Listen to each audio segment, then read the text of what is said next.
Hello everyone, welcome to channel learn with ease. आज का topic है इश्यू ऑफ डिबेंचर्स और हम सॉल्व करेंगे question number 24 chapter 9 TS Grewal की बुक से class 12 accounts. Online sessions online classes के लिए आप मुझे स्क्रीन पर दिए गए नंबर पर व्हाट्सएप कर सकते हो अपना नाम और क्लास। अगर आप टीएस ग्रेवाल के साथ साथ डीके गोयल बुक को फॉलो कर रहे हो और सॉल्यूशंस ढूंढ रहे हो तो चैनल की प्लेलिस्ट को क्लिक करो। न्यू एडिशन के सॉल्यूशंस अपलोडेड मिलेंगे, साथ में ही कम्युनिटी सेक्शन में एमसीक्यूज मिलेंगे क्विज की फॉर्मेट में और एमसीक्यूज के सॉल्यूशंस शॉर्ट्स में। तो बहुत कुछ है चैनल पर, विजिट द चैनल। अच्छा लगे तो शेयर और सब्सक्राइब जरूर करना। क्वेश्चन में कहा है कि एंथनी लिमिटेड ने मिट्ठू लिमिटेड की एसेट्स 23,50,000 की खरीद ली, साथ में एक लाइबिलिटी है 6 लाख की, वो भी उसने टेक ओवर की, जिसके लिए पेमेंट उसने कैश में नहीं की। उसको अपने कंपनी के 20,000 डिबेंचर्स अलॉट किए। डिबेंचर्स एक तरह से लोन है जिसकी रीपेमेंट की जाती है। तो यहाँ पर कहा है कि अगर इन डिबेंचर्स को रिडीम मतलब रीपेमेंट किया जाए 5% प्रीमियम के साथ तो सारी जर्नल एंट्रीज क्या होगी, यही आपको बताना है। तो सबसे पहले समझो कि हमने जो एसेट खरीदी उसकी वैल्यू है 23,50,000। उसके साथ साथ हमने उसकी एक लाइबिलिटी को भी टेक ओवर किया। ये लाइबिलिटी 6 लाख की किसको पे करनी है? मिट्ठू लिमिटेड को। लेकिन अब कौन पे करेगा? एंथनी लिमिटेड पे करेगा। एंथनी लिमिटेड उसकी बिहाफ पर पेमेंट करेगा। तो एक तरह से अगर आप मिट्ठू की जगह एंथनी पेमेंट कर रहा है तो एक तरह से हमने 6 लाख रुपए इसको पे कर दिए ना। तो 6 लाख रुपए हम माइनस कर देते हैं कि हमने भैया तुम्हारी लाइबिलिटी को टेक ओवर किया, जिसकी पेमेंट तुम्हारे बिहाफ पर हम कर रहे हैं। तो बाकी एसेट की वैल्यू कितनी बनी? 17,50,000। नेट एसेट, नेट वैल्यू जो बची, जो पेमेंट आपको करनी है वो 17,50,000 की करनी है। अब एंथनी लिमिटेड ने इसको 20,000 डिबेंचर्स अलॉट किए, इशू किए। 100 रुपीज का आपका एक डिबेंचर है जिस पर आप 10% डिस्काउंट उसको दे रहे हो। तो 10% डिस्काउंट फेस वैल्यू का 10 रुपए बना। मतलब एक डिबेंचर की वैल्यू, आपने अपने डिबेंचर की वैल्यू क्या लगाई? 90 रुपए लगाई कि मेरा एक डिबेंचर 90 रुपीज का है। और अगर मुझे अलॉट करना है 17,50,000 के लिए तो यहाँ पर उसने 20,000 डिबेंचर अलॉट किए। इसका मतलब वो कितने रुपए दे रहा है? 20,000 डिबेंचर्स अगर वो उसको अलॉट कर रहा है 90 रुपीज के हिसाब से, तो इसके डिबेंचर्स कितने के हो गए? 18 लाख के। पेमेंट हमें 17,50,000 करनी है, लेकिन हम उसे अपने डिबेंचर्स कितनी वैल्यू के दे रहे हैं? 18 लाख के। तो इसका मतलब हमारी बीच में सेटलमेंट कितने अमाउंट की हुई है? 18 लाख की। हम नेट एसेट की वैल्यू से ज्यादा पेमेंट कर रहे हैं। तो जब पेमेंट ज्यादा की जाती है तो वो हमारी क्या हो जाती है? गुडविल हो जाती है। इसका मतलब जो एक्स्ट्रा पेमेंट आप 50,000 रुपए कर रहे हो वो उसकी गुडविल खरीदने के लिए कर रहे हो। तो गुडविल एक नई एसेट आपके पास आ गई। ये एसेट तो आपने खरीदी ही खरीदी, 50,000 में आपने उसकी गुडविल भी खरीदी। देखो फिर से समझो, एसेट हमारी 23.5 लाख की, लाइबिलिटी 6 लाख की, जो कि हम उसके बिहाफ पर पेमेंट करेंगे तो एक तरह से हमने ही उसको पेमेंट कर दी। तो 17.5 लाख, 17,50,000 और रह गए जो कि हमें उससे पेमेंट करनी है।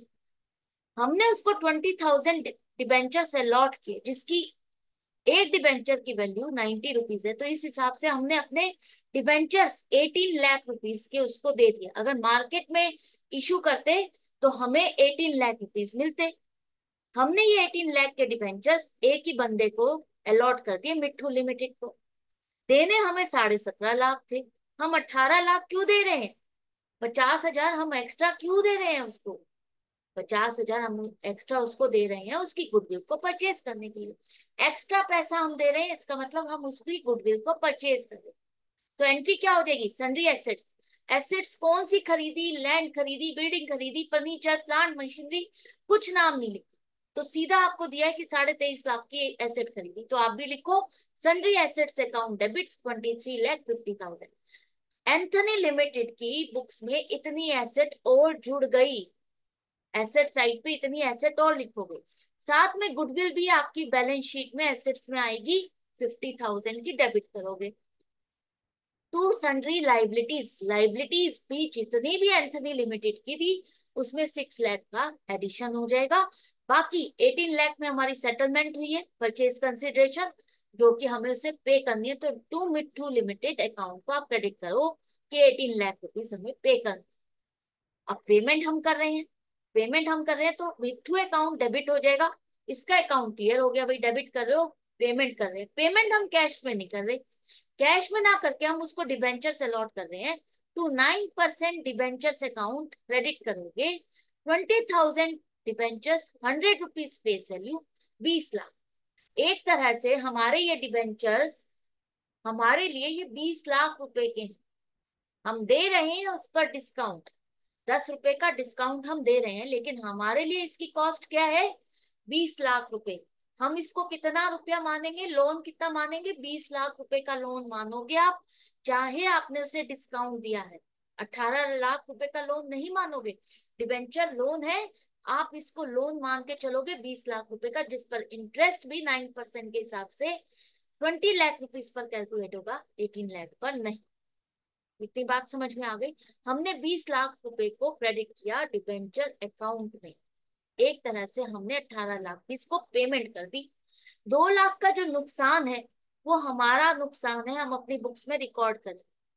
2 लाख का तो आपको समझ में आ गया भाई, 100 का 10 रुपए हमने डिस्काउंट दिया, 90 रुपए में हमने अलॉट किया, तो 10 रुपए के हिसाब से 20,000 डिबेंचर्स पर 2 लाख रुपए का हमारा नुकसान है, ये तो आपको समझ में आ गया। लेकिन यहाँ पर लिखा है जब ये डिबेंचर्स रीपे किए जाएंगे, रिडीम का मतलब रीपेमेंट की जाएगी। जैसा कि मैं हर बार हर क्वेश्चन में समझाती हूँ, डिबेंचर्स लोन है जिसकी आपको रीपेमेंट करनी ही करनी है एक टाइम पीरियड के बाद। तो ये डिबेंचर्स कहा जा रहा है रीपेमेंट की जाएगी, लेकिन एट 5% प्रीमियम। मतलब 100 रुपए नहीं, 90 रुपए नहीं, आप उसको 105 रुपए के हिसाब से पेमेंट करोगे। 20,000 डिबेंचर्स की पेमेंट 105 रुपीज के हिसाब से दी जाएगी। मतलब आप उसको जब पेमेंट करोगे 21 लाख रुपए पेमेंट करोगे, 20 लाख रुपए नहीं। तो 21 लाख रुपए पेमेंट कर रहे हो, 1 लाख रुपए एक्स्ट्रा पेमेंट कर रहे हो, ये भी तो कंपनी के लिए नुकसान है। कंपनी ने 18 लाख लिए और 21 लाख रुपए की पेमेंट करेगी, तो सीधा सीधा 3 लाख रुपए का नुकसान। कम पैसा लेके 90 रुपए लेकर के 105 रुपए के हिसाब से पेमेंट की जाएगी, तो 3 लाख रुपए का नुकसान कंपनी अपनी बुक्स में रिकॉर्ड करेगी। 10 रुपए तो आज की डेट का डिस्काउंट, और 5 रुपए जो प्रीमियम एक्स्ट्रा पैसा आप 5 साल बाद देने वाले हो, जब भी देने वाले हो फ्यूचर में, वो भी हम आज ही रिकॉर्ड करेंगे। वो नुकसान फ्यूचर का है, लेकिन आज ही हम रिकॉर्ड करेंगे। क्यों?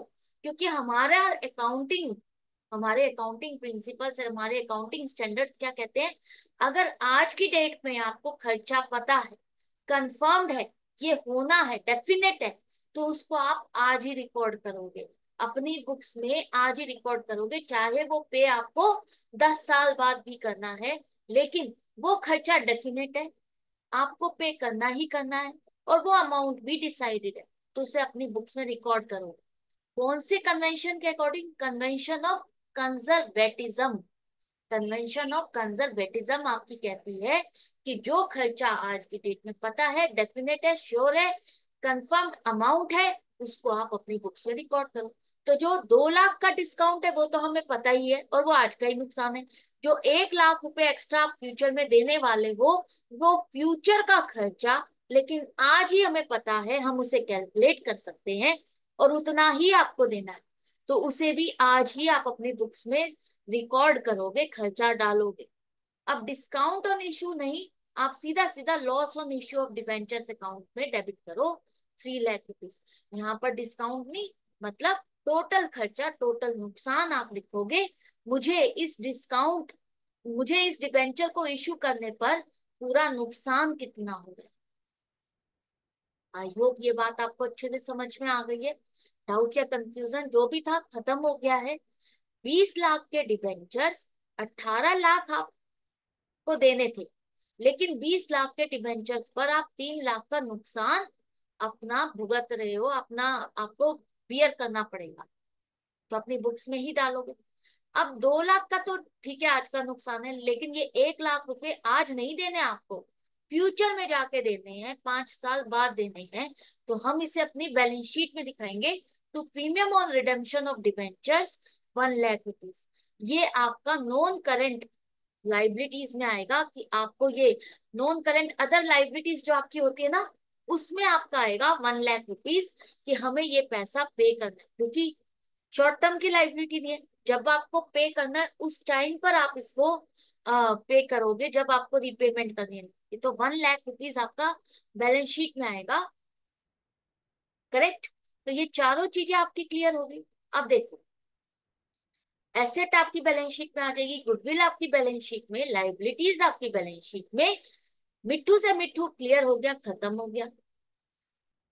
ये 20 लाख डिबेंचर्स लाइबिलिटीज में आएगा आपका, नॉन करेंट लाइबिलिटीज। और ये भी 1 लाख रुपए अदर नॉन करेंट लाइबिलिटीज में आ जाएगा। जो ये 3 लाख का खर्चा है, इसे हम बैलेंस शीट में नहीं ट्रांसफर करेंगे, इसको हमें अपने प्रॉफिट एंड लॉस में डालना होगा। तो statement of profit and loss, company की बात हो रही है, तो statement of profit and loss में आप डेबिट करो 3 lakh rupees, to loss on issue of debentures account को क्रेडिट करोगे। तो ये अकाउंट आपका क्लोज हो जाएगा, क्योंकि हमने ये खर्चा statement of profit and loss में ट्रांसफर कर दिया, डाल दिया। आई होप ये सारी चीज आपको समझ में आ गई, अच्छे से समझ में आ गई। हमने उससे एसेट खरीदी और उसकी जगह पर कैश की जगह हमने उसको डिबेंचर्स अलॉट कर दिए। डिबेंचर्स क्या है? लोन है। एक तरह से आपने उसको एक टाइम पीरियड मांगा कि मैं आज नहीं, 5 साल बाद पेमेंट करूंगा, और 5 साल बाद पेमेंट भी कितनी करूंगा? 105 रुपए के हिसाब से करूंगा।